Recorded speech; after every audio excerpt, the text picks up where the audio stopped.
it wasn't like design single family suburban houses, it was high design. And I found myself really uncomfortable because that's not what I had prepared for. But in being uncomfortable, you grow.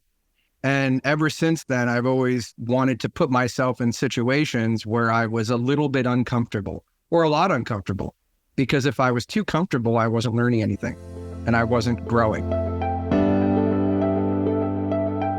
Hey everyone, thanks for listening to another episode of Buildings 2.0. Today, I'm speaking with Jason Ivaliotis. Jason, thanks for chatting with me today. Thank you for having me, Jose. It's a pleasure to be here. You have a storied background in architecture. Take us back. Why architecture for you? So for me, I grew up in New Jersey in a time when the building boom of the late 80s and 90s was happening. And I found myself around a lot of construction sites, single family residential construction sites. So at that time, you can just kind of wander into them. So I did. And I would look around and see what was going on and how they were building things. And I kind of became really interested in how buildings go together just by investigation. So of course I have the typical story, architect playing with Legos and all of that as well. I started drawing architecturally when I was at a very young age. And when I was about 10, I said to my mom, I want to be a contractor. And she said, no, you should be an architect. I guess contractor wasn't good enough for her. I don't know why, but so I'm like, all right, I guess I have to be an architect now. So I, looked into it a little bit more, and I kind of geared my high school education towards drafting and math and science, physics, all the things that people think architects actually do. And then I got to college and I went to Miami University for undergrad, and it was none of those things. It was heavily arts-based and all designed from day one. And it wasn't like design single-family suburban houses, it was high design. And I found myself really uncomfortable because that's not what I had prepared for. But in being uncomfortable, you grow. And ever since then, I've always wanted to put myself in situations where I was a little bit uncomfortable or a lot uncomfortable. Because if I was too comfortable, I wasn't learning anything and I wasn't growing. So from Miami out in Ohio, which was a completely different experience than New Jersey, I kind of learned how to put buildings together, learn how to design buildings from kind of an arts-based approach as well as a practical approach. It was a nice synergy between those two things. And then I went to Columbia for my master's degree out in New York, of course.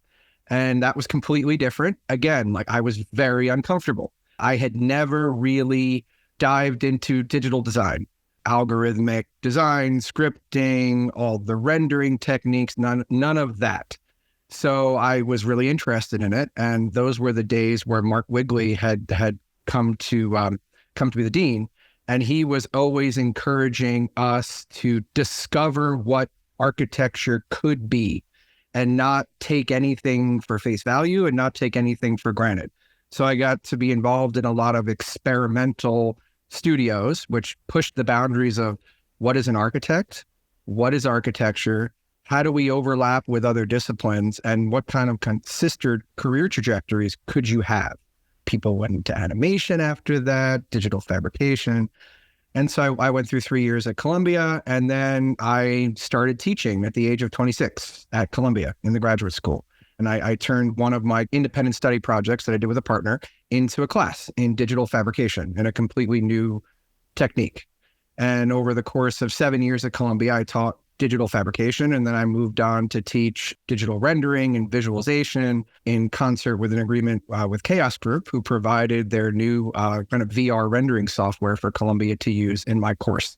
So I was always reaching out, forging partnerships, and even being, comfortably uncomfortable in the course material that I started to offer. Like I reinvented my courses in new software as it became available. We went from using Maya and scripting in the beginning for digital fabrication, which was what we did in its infancy for this technique, to rewriting everything in Grasshopper and Rhino. And then moving on to the fabrication machinery, CNC milling, water jetting, 3D printing, and then, similar experience on the rendering end. I had no real good experience with V-Ray that Chaos Group was offering. So I taught myself V-Ray while I was after school while I was out of school, and then turned around to offer it as a class. And I've kind of been doing that academic research track ever since. First at Columbia, then at Parsons, and now at Pratt, I'm teaching in the undergraduate program professional practice and construction technologies. So I'm kind of bringing in a little bit more of my professional knowledge for that.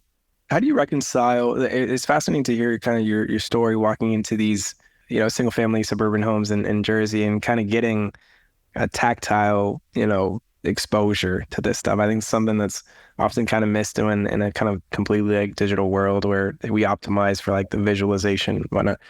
How do you reconcile your early experience with just what made an impression on you with architecture versus, getting super granular? You and I going deep on terms of Maya and scripting.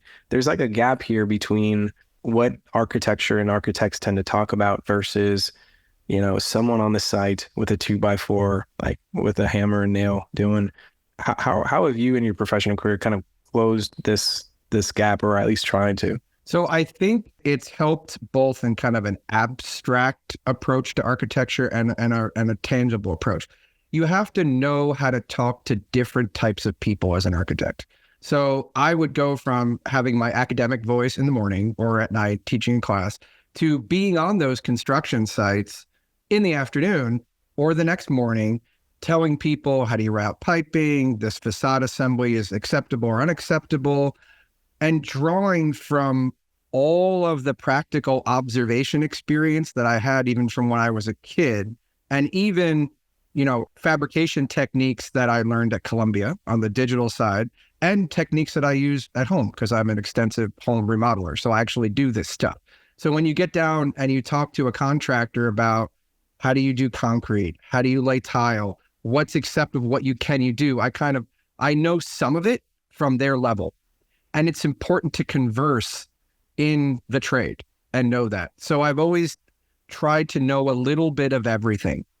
Then there's the digital end, right? So when you're going into a meeting with a contractor on the front end or a client, you have to show them how your design and your technique is relevant to them and how your innovation helps the project move forward. So you can say, well, I can do all of this creative for making and understand, because of all these software tools that we have available, how to build it. And I know that it's important to understand how to build it because I come from a background of building things myself. And it's understanding things from multiple levels that makes us successful architects. The concept to the execution. You can't have the concept and expect somebody else to execute it if fully in your vision, if you don't understand the execution yourself. The first time we met, you had mentioned that even in your own time in college and now as a practitioner and as a teacher, the tools that we use have evolved. And you mentioned this kind of generational gap that's important, perhaps from the days you studied, and now as a practitioner to what you're seeing now. Can you expand on that? What are some of these gaps that you're seeing kind of on a day-to-day? I think we're at a really interesting point in the architecture professional where we're seeing the digital tools kind of work their way into a whole new mode of design and execution. So we're using Revit on the front end, and then we're administering construction with it on the back end. And that's kind of sweeping people like me, and it did sweep people like me up through the leadership process. Whereas I started out in school with a very theoretical approach to digital design, and now I'm actually using those tools in construction. So as we migrate from the paper to the digital, we're bringing all the people who learned how to do that on the design end through the execution end. And it's giving architects at the design a lot of agency in figuring out, how do we build all of these things? How do we plan for contingencies on the front end? What's going to happen in construction? And how can I make life easier for myself in the design process, the deliverables that I'm giving to the client and the contractor, and administering it on the back end? And those kind of efficiencies and that kind of innovation is really important from a business perspective and from a design perspective. And just to make sure I'm understanding, so from A to Z, you're saying that the importance of connecting the early phases as well as the later phases is really critical. Yes. And I actually got to do that. At my time, I spent 8 years working on the 2 largest buildings in Essex Crossing here in Manhattan. And those were mixed use buildings, 4 different developer clients. So there was a lot of design to negotiate, and everybody had their own priorities from the client group. Right. But there were also a lot of physical material constraints to negotiate. And then in building them in the timeline we had, I got to finish out construction in one building and also execute design phases in the other. So as I was learning in real time the lessons from construction on one, I was rolling it into the design of the other.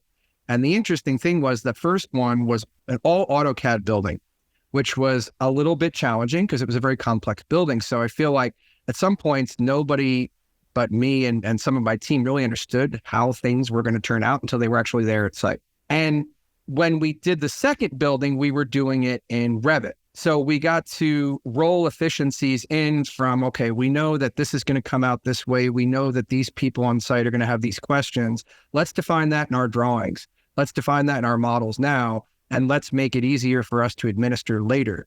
And then that feedback loop, once you take it through the second project, now that we're, reincarnating the process in BIM, that gets fed into the next one, and we get even more efficiencies, and one kind of feeds the other, and it's an endless loop. And that's also how I teach my classes, right? So there's a whole process diagram that I put forth at the beginning of class, and I'm saying, this is the material research you're going to do. We're going to do digital design. We're going to make analog models. We're going to do fabrication. And then all of that is going to become a series of case studies for the next generation of this class, the next year, the next 5 years. Yeah. Question on this, and to expand on the tools that we use, you were, if I'm not mistaken, on the forefront of like a pretty new wave at your time at Columbia, where digital tools became popular. And then of course you started to see like this influx of like, I guess what folks now call like blob architecture. It's like, oh, we got this new tool, and like all of a sudden we can do all these new things. Right. And it begs the question, if, we're in control of those tools, or like those tools are actually just kind of like we're at the mercy of whatever we could do. Revit, I think, is no different, perhaps in a completely different spectrum, where like there's of course this debate about Revit is too rigid, and it's like if it's not a standard Revit family, like we're at the mercy of those families. How do we square that circle? I mean, are we at the mercy of our tools, or are we finding ways around this? How are you dealing with that? So I think it's from a couple of different angles. First, if you're designing in that way, you have to recognize that that is not the only way to design, and that you have a lot of extra work to do to convince people that that is the right technique. Anything that is pioneering is always difficult to persuade. So you have to be a good communicator to the client, and you have to recognize, or whoever your audience is, and you have to recognize that that way is not always the answer for everything. I remember something one of my professors said, who was at the forefront of that type of design, that highly conceptual, digital, it did look blobby. And he said, my work is like salt. You can't eat your food without salt, but you don't want to eat just salt. And that's super important to understand, because if you're employing this technique in academia, you can't think that you're going to use the same bottom-up scripting, whatever you're doing, for a facade system and apply it to a city. And it has to have a human touch. It has to cater to its audience, its user, and it has to be responsive to the environment. And I think that's where some of these techniques start to fall off, because people have not really sold it on the execution end. And a lot of this does not actually come to fruition. So you have to understand there's a middle ground, that you have the pioneering design and that you have to develop a workflow in the execution. So one of the things that I did was in the digital fabrication research that I was doing in these new hybridized skin component systems, is we actually figured out a way to go from design all the way through production, where the architects and the designers control the production process using the fabrication tools and proving out that you can actually build these things. Now, there's probably a lot of R&D left to do to mainstream this type of stuff, but that kind of proof of concept gives architects and designers agency to say, there is another way. It's pioneering on the front end. I've proven it out with the workflow. I have a product for you to review, and we can go forward with it. That's a strong point. Right? Is there a project that stands out that whether in your own experience or not, that you felt that from A to Z, from the tools employed, the processes that, and the conversations you were able to have with your client, there was kind of a success or perhaps even a failure? Like, is there an example that stands out to you in your career? I think I've done a lot of things more in the public realm. Everything's always had a public component to it. Yeah. So there's different tools you have to use to convince different facets of the project leadership or the constituency. Yep. So in the more public execution of the project, you have to know the right rendering techniques, the right way to present it so that people can really grasp something. They can really understand something about the project, understand what's in it for them, and that it's not just pie in the sky. So I think, that process played itself out pretty well on Essex Crossing, because we had to go to community board meetings, we had to present these things, and everybody really understood through the renderings and the materials that we came with and the support from the community board and the developer that we received, because it's a group effort, how they could relate to the project on the Lower East Side of Manhattan. We always test different design trajectories and present them with, a story of how they evolved, how they relate to the site, how they're contextual, and how they're the right solution. And this is done through research. It's done through digital experimentation. And then sometimes it's done through model making as well. 3D printing is one of the tools that we employ. And then we take it and carry it forward for them. And okay, this is how we could build it. This is how we're going to work with the contractor to build it. And it's not going to compromise the design. Yeah, that's fascinating. If I'm a landlord, you executed on a project as large as Essex Crossing and of course a bunch of others, but if I'm a landlord looking to start a massive project like that, and I have to deal with a bunch of stakeholders, from communities to design teams to builders to the municipalities, what can I expect are some of the questions that the community is asking for? Like what as an owner, what do I need to be sensitive to? Or how do I even begin to think about that? So you always have to be mindful of everyone's needs, right? So everybody has to understand what's in it for them. And this is something, surprisingly, a lot of people don't understand. You have the great thing about some of the projects I've been involved with, and I was involved with South Station when I was at H&TB, where we put together a proposal for revising South Station, bringing high-speed rail in, invigorating the neighborhood with urban development. And you have to show the public what they're getting out of it. So they're getting a piece of the community that was not there before. And you have to come to the table with that. And you have to present, materials that are relevant to people's lives, everyday lives. Nobody wants to see at the community level how somebody's coming in and doing this crazy thing that makes the sun shine on this one spot in New York at a specific time of day on top of a condo building. That's not going to convince anybody at the community level that you care about anything they have to say. And it's really important that we have a sensitivity towards that. So you can be a great high designer and you can have all of these lofty goals and thoughts, but you have to figure out what is your story that is going to relate to everybody in the process. And the owner has to be there with you to do that. They have to, because they're going to kind of execute that vision from their end. They're going to do the hard outreach as well. So it's really a team effort to figure out how do we find a middle ground between what the owner wants, which is to produce a valuable piece of the neighborhood and have a marketable project from their perspective. How does that enhance the neighborhood so that nobody comes in with strong opposition?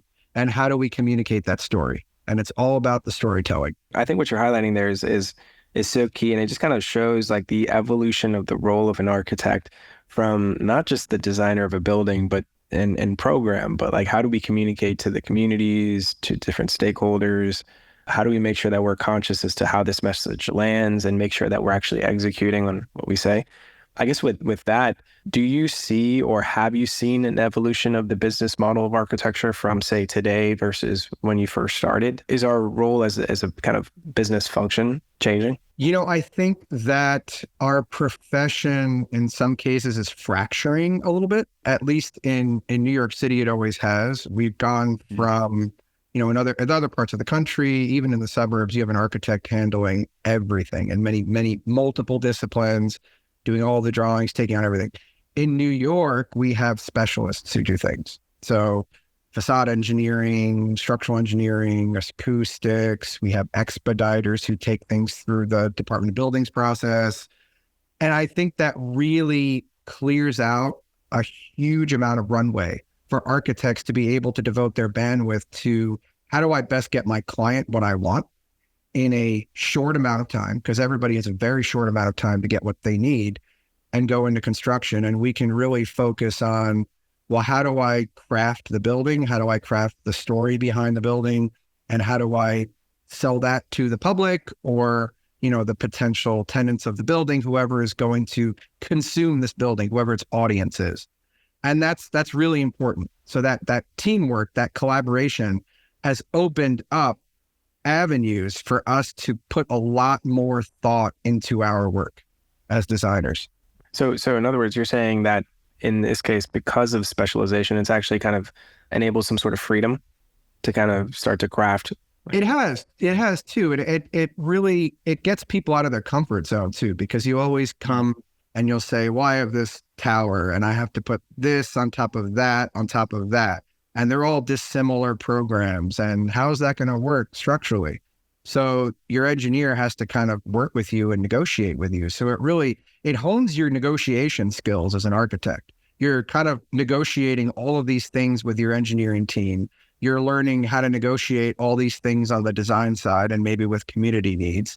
And it becomes really kind of like a project in psychology and relating to people as much as it is design.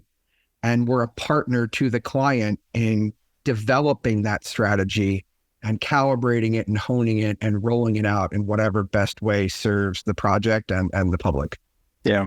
Talk to me about technology. And I'm sure at some point AI is going to, come into the conversation here, but amidst a lot of the noise, are there specific tools today that you see either have the opportunity or that you're already seeing a high ROI in implementing? I'm curious. There's this, I think, famous Picasso quote, something along the lines of like, when you talk to art critics, they'll talk about, meaning and hope and purpose. And when you talk to artists, they'll talk about like, where do you find the cheapest paint? Right. And so I guess as a practitioner, I'm curious, like of all the noise and the tool sets and revenue, like what are you finding is actually making a dent and like what's becoming kind of key in your toolbox? So I think there's an emerging virtual reality component that's working its way into the design process and even the sales process of buildings. So we're able now through these VR interfaces to put our clients in the building.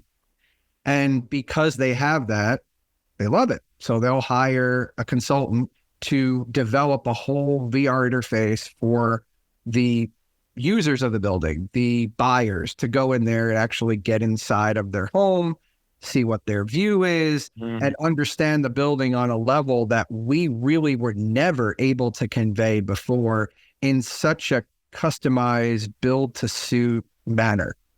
And it's really extraordinary. And again, like that, and I'll go back to my usual themes of communication, like that's another tool of communication that technology has afforded us. And it is absolutely vital. What impact is that having? Like, so yeah, I'm just putting myself in that consumer's shoes. Like they're trying to figure out, do I get this apartment or condo or something? Mm-hmm. I mean, are you seeing some real change in consumer behavior because of these new ways of communicating? I don't think it's fully proven yet, but there is some anecdotal evidence. One of the projects I was working on in Florida, they developed that whole VR interface for everybody to get into was a mixed use resort and condominium project. So there were some pathways that you could walk inside the resort, and then they were going to develop a whole interface to get inside of your condo and see what your view was of the water and all of that. So they went into sales last year, and they're significantly beating their price goal per square foot. So whether or not, I don't have involvement with the project anymore, but whether or not that played a role, I don't know, but I wouldn't be surprised.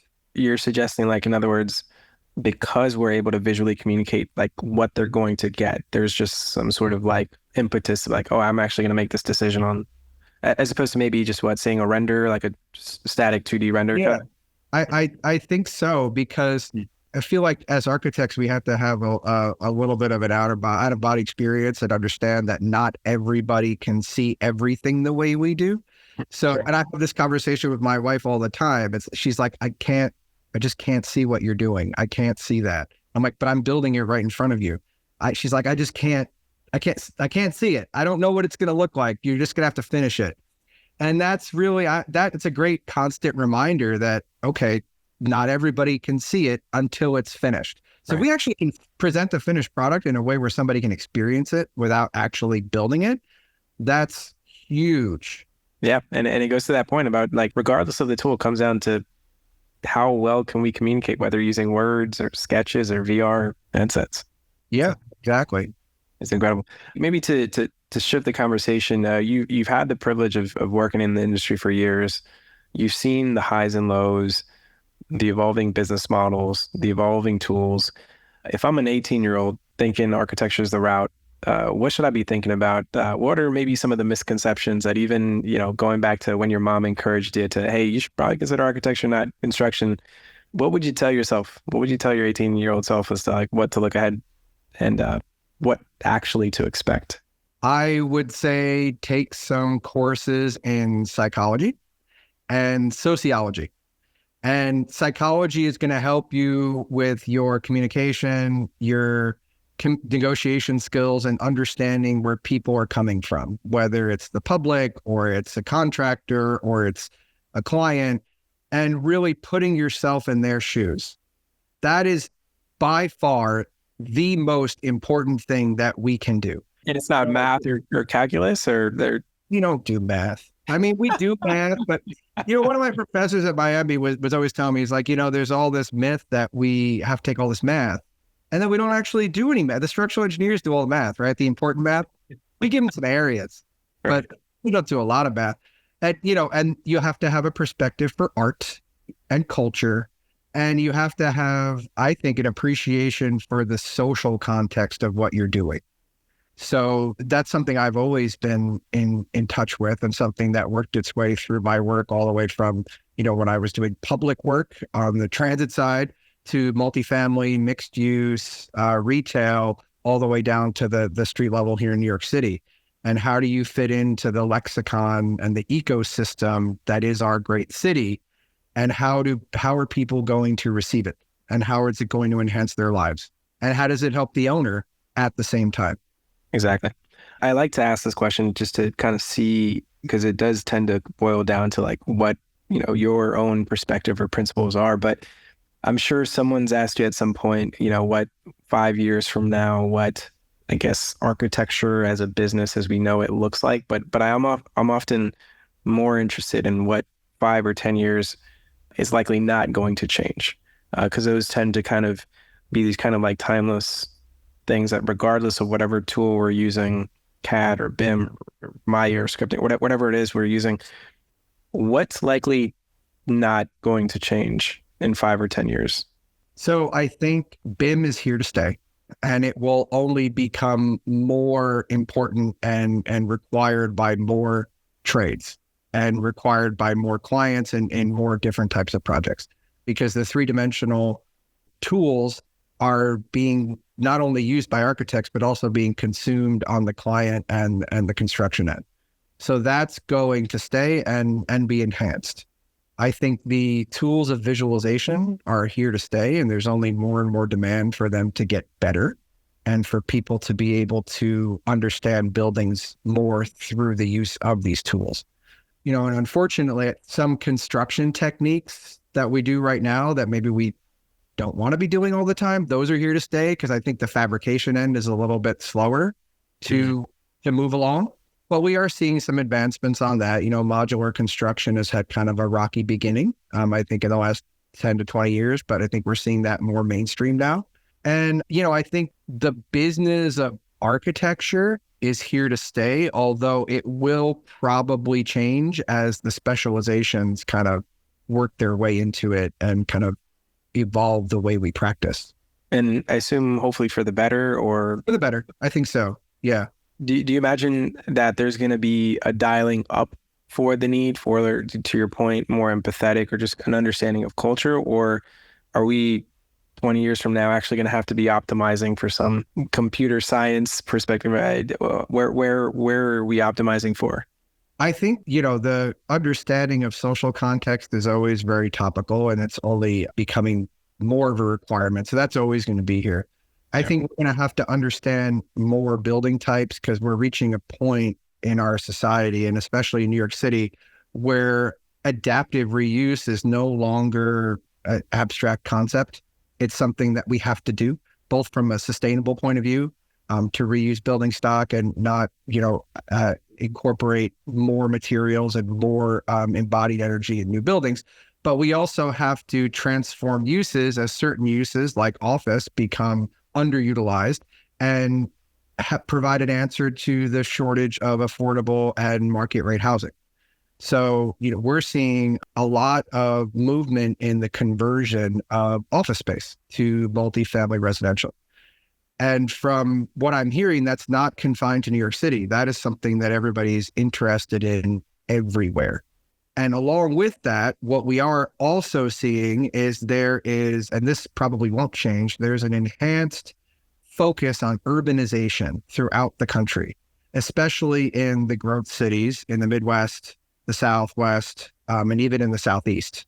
And some of the practices and the building techniques and the design and the complex integration of uses that we do in New York as a matter of principle and as a matter of practice, people are now asking for those in other cities because there's a generational shift towards urban living and towards more 24-hour communities and things of that nature, neighborhoods, different types of neighborhood building. That's here to stay, and that's going to get stronger. You touched on something that's been keeping me up at night for some time, and I can't help. I'm sure, like you, I'm in New York City here, and I walk around Midtown Manhattan, look up at around 4 or 5 p.m., and I'm looking at a 30, 40, 50-story building, and I'd be hard-pressed to find, 20, 30% of the lights on. All the while, of course, folks are struggling to, pay under $4,000 or $5,000 for like a downtown studio of some sort. The discrepancy is so painfully clear, to your point about this now push towards, hey, there's this clear discrepancy between completely empty office towers, or, not completely, but you see what I'm saying? And folks standing or wrapping outside the block for a pretty crappy $4,000 studio down at the FIDI. I guess maybe to put myself, if I own one of these office buildings right now, what should I be thinking about? I assume I'm not able to pay my mortgage. And I guess pretending that folks are going to come back to the office in the way that, at least in the kind of the, trade floor plan style where you just have desks and people just expect to show up 9 to 5, that's probably not coming back. Or I could be wrong, but how do you see that? How should I be thinking about if I own a 30-story office building right now in New York City? Some of it will come back. And I read that the occupancy rate is increasing. I do see it in public transit. There is a lot more foot traffic in business districts. But what I think many owners are thinking right now is, if I have a building of a certain age, of a certain type, that falls into the rezoning type of eligibility for conversion, should I really focus on selling that? And what is my occupancy rate for that building? And I think those are the buildings we're seeing starting to move. Because even if people are, renegotiating their leases, bringing their workers back to the office, everybody's going to be competing for the highly amenitized office buildings, right? We're going to want to make it seem even more like home, even more pleasurable to be there in the office to get people to come in. And I don't think there's anything wrong with that. I don't think there's anything wrong with admitting that we need to, exercise all of the tools in our tool belt to make the rubber meet the road and make the need for housing actually meet the supply of housing by converting office buildings. But the thing that would keep me up at night if I was a landlord is what is city planning doing and how are they going to facilitate that? And I think there are some policies coming down in the near future that hopefully will open up the eligibility for different types of buildings to be converted, because New York City planning has the ability and a lot of tools in their own toolkit to facilitate these type of moves, to relieve the housing prices, to rezone, and they are doing it. The new City of Yes initiatives they have some very, very positive aspects in there. So I would be saying, okay, I hope that my building is going to be eligible or is eligible right now. And if I'm shopping for an investor, how can I best position my building on the open market? Yeah.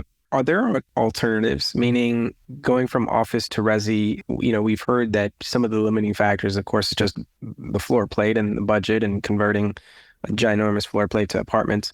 For those buildings that may not qualify, are there alternatives? Like, do we force office back into it? Is there maybe a third use case that we haven't considered?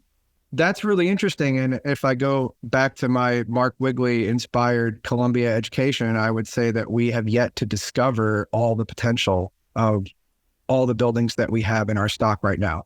And we should continue to question what could go in them. And I come from a background where we always push the limits of what can you put in a building?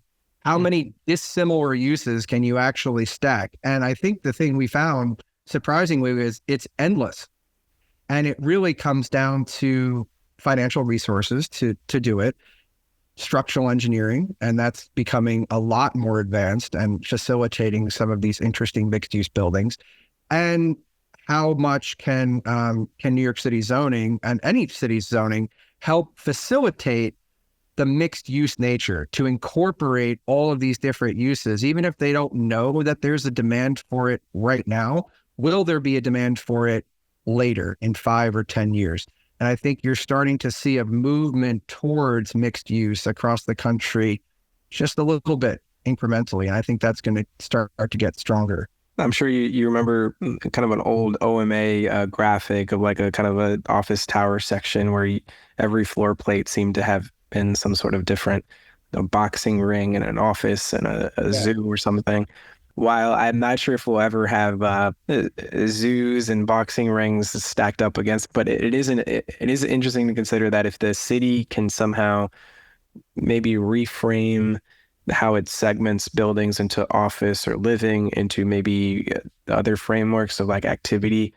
To your point, I think the bottom line is going to be, can the owner pay their bills with whatever is, and of course, in some sort of safe manner for the tenants in there. But I can't help but to think that for some of the offices that are not qualified, or at least not easily qualified without like $1 billion investment to convert from this to that, we're certainly not going to leave these floor plates empty. So it kind of begs the question, like how can we think about this creatively? But I guess time will continue to tell us, like we continue to like piece the dots. But Jason, you've been incredible, man. I think we've dived into so many subjects from the tech to the business of architecture to the changing uses. And I suspect it's only kind of a part one, but I guess with that, before we close out, I mean, how can folks follow your work, you personally? Where should folks reach out to if they'd like to reach out? I'm reachable on LinkedIn. That's probably the best way to contact me. Awesome. Jason, thanks so much for joining. Thank you so much, Jose. It's a pleasure.